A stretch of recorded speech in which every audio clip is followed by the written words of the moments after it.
Hello again, everyone. We meet here in chapter 11. Who stole the tarts? The king and queen of hearts were seated on their throne when they arrived, with a great crowd assembled about them, all sorts of little birds and beasts, as well as the whole pack of carts. The knave was standing before them in chains, with a soldier on each side to guard him, and near the king was the white rabbit, with a trumpet in one hand and a scroll of parchment in the other. In the very middle of the court was a table with a large dish of tarts upon it. They looked so good that it made Alice quite hungry to look at them. I wish they'd got the trial done, she thought, and hand round the refreshments, but there seemed to be no change of this, so she began looking at everything about her pass away the time.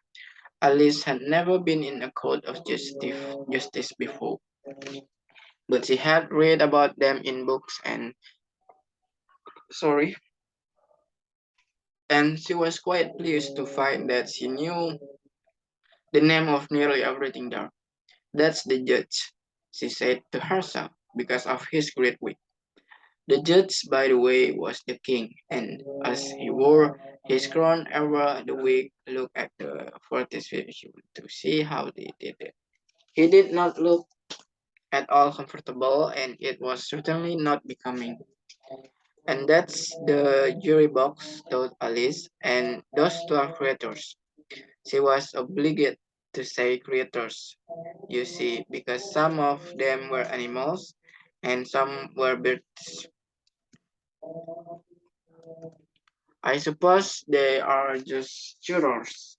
She said this last word 2 or 3 times over to herself, being rather proud of it.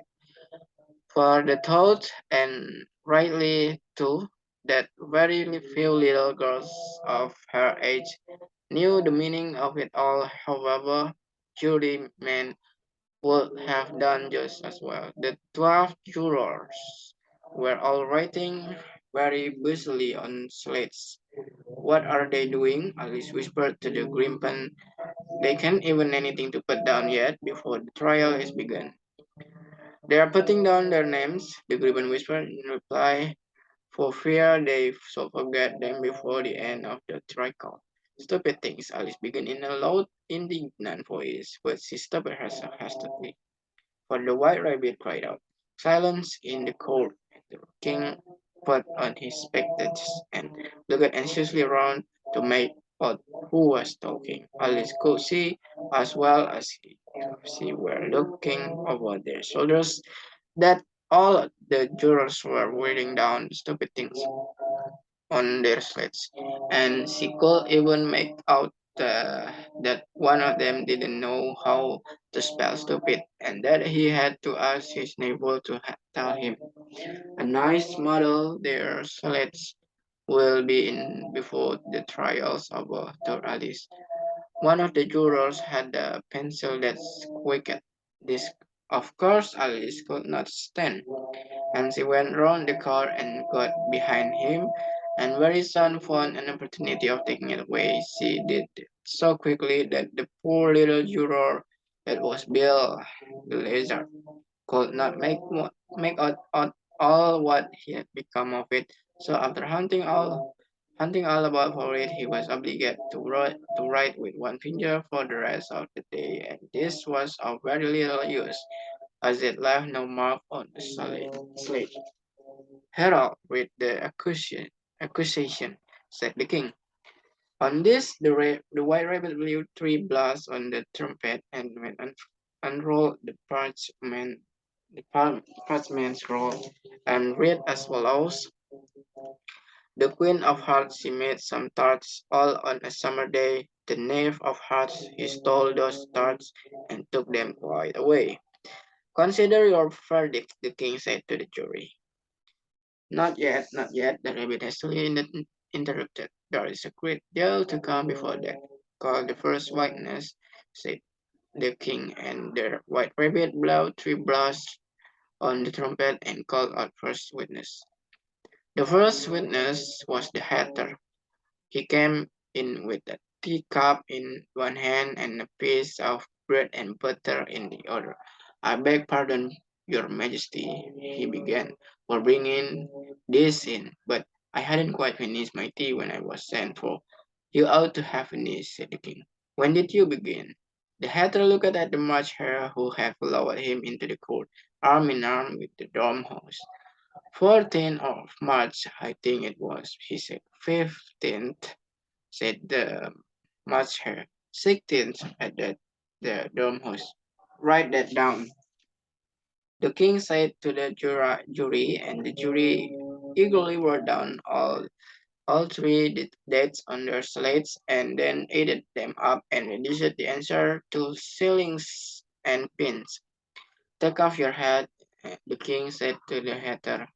It isn't mine, said the hatter. Stolen, the king exclaimed, turning to the jury, who instantly made a memorandum of the fact. I kept them to sell, and the hatter added as an explanation. I have none of my own. I am hatter. Here the queen put on her spectacles and began staring at the hatter, who turned pale and frightened. Give your evidence, said the king, and don't be nervous, or I will have you executed on the spot. This did not seem to encourage the witness at all.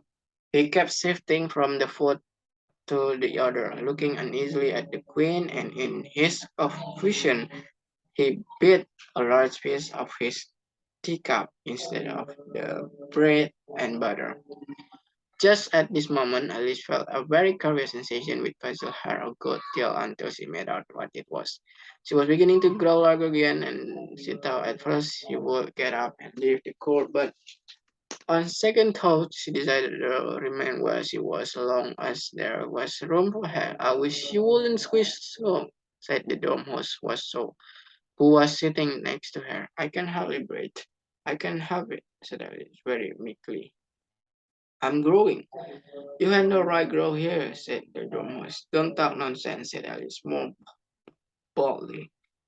You know you are growing too, yes, but I grow a reasonable pace, said the dormouse, not in that ridiculous fashion. And he got up very softly and crossed over the other side of the court. All this time, the queen had never left off staring at the hatter, and just as a dormouse crossed the court, she said to one, the officers of the court bring me the list of the singers in the last concert, on which the words hatter tumbles. Give your evidence, the king repeated angrily, or I will have you executed, whether you are nervous or not. I am a poor man, Your Majesty. They had begun in a trembling voice, and I hadn't just begun my tea not above a week or so, and what with the bread and butter getting thin and the twinkle of tea. The twinkling of what? Said the king. It began with a T, the hatter replied. Of course, twinkling digging begins with T, said the king sharply. Do you take me for a dance? Go on. I am poor man, Hatter went on, and most things twinkle after that, only the much hair said. I didn't, the much hair interrupted in a great hurry. You did, said the hatter. I deny it, said the much hair. He denies it, said the king, leaves out that part. Well, at any rate, the dormouse said. The hatter went on looking anxiously around to see if he would deny it too, but the dormouse denied nothing, being fast asleep. After that, continued the hatter, I got some more bread and butter. But what did Dormouse say? One of the jury asked. That I can remember. That I cannot remember, said the hatter. You must remember, remarked the king, or I will have executed. The miserable hatter dropped his teacup and bread and butter and went down on the knee. I am poor man, Majesty, he began. You are very poor speaker, said the king. Here one of the guinea pigs here I was. Yes, they had a large canvas bag which this guinea pig had first and then sat upon it.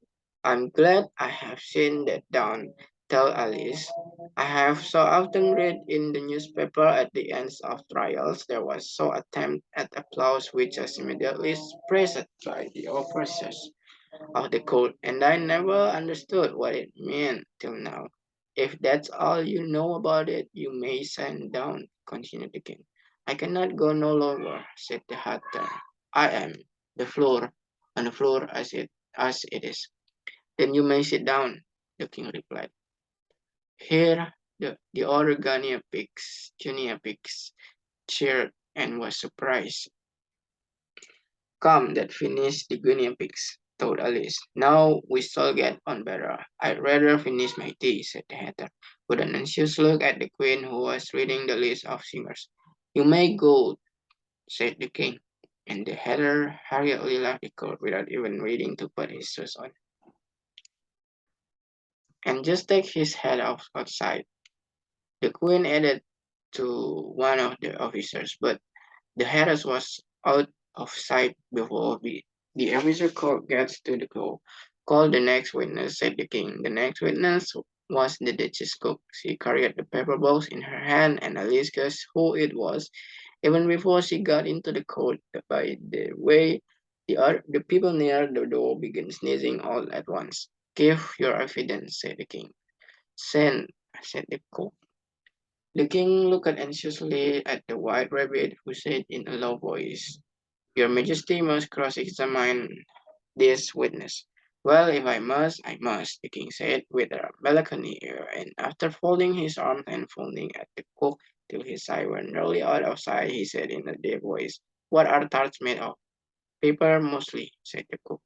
Treacle, said a sleepy voice behind her. Collar and dormouse, the queen shrieked out. Behead that Dormouse turned that Dormouse out of court, suppress him, pinch him, if off with his whiskers. For some minutes, the whole court was in confusion getting Dormouse turned out, and by the time they had settled down again, the cook had disappeared. Never mind, said the king with an air of great relief. Call the next witness. And he added in an undertone, and the queen Really, my dear, you must cross-examine the next witness. It quite makes my forehead ache. Alice watched the white rabbit as he fumbled over the list, feeling very curious to see what the next witness would be like, for they haven't got much evidence yet, she said to herself. Imagine her surprise when the white rabbit read out, in the top of his shrill little voice, the name Alice. So that's all for the chapter 11. We move to the chapter 12 in the next video. So thank you for watching me.